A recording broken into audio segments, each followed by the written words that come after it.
सवाल पूछने के बाद अगर मैं सोचती हूं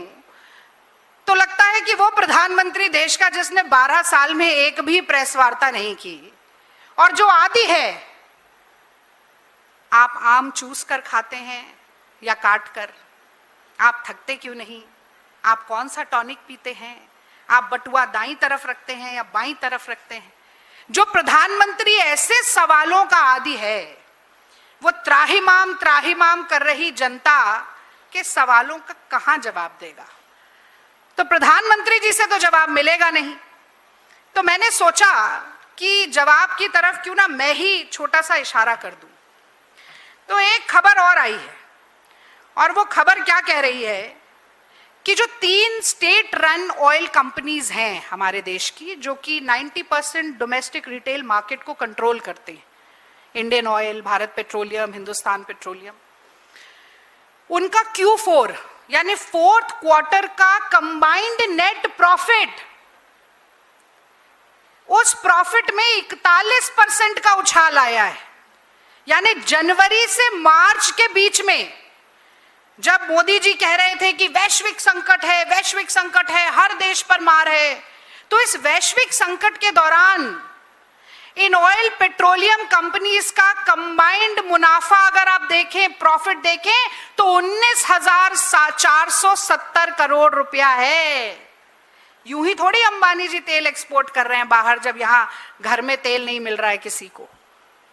तो मतलब कि जब जनता एक एक बूंद, एक एक लीटर तेल के लिए तरस रही है, जब एलपीजी सिलेंडर की किल्लत चल रही है, जब त्राहिमाम हो रहा है, सड़कों पर लोग उतर रहे हैं, नारे लगा रहे हैं, बाय बाय टाटा मोदी जी कह रहे हैं, मोदी जी ने धोखा दिया कह रहे हैं, उस वक्त तेल की कंपनियां 19-20 हजार करोड़ का मुनाफा कमा रही है। तो जो सवाल मैंने अभी पूछे, उनका जवाब यही है कि जनता की जेब काटकर, जो मोदी जी कहते थे ना, आप तो कहना बंद कर दिया, इतना लोग ट्रोल करने लगे। पहले कहते थे ना मित्रों, आपने ये महसूस किया कि नहीं कि अब भाषणों में मित्रों नहीं करते, क्योंकि मित्रों के नाम पर ही उनको सवालिया निशान उन पर दागे जा रहे हैं सबसे ज्यादा। तो जनता की जेब काटकर अपने मित्रों की तिजोरी भरने का काम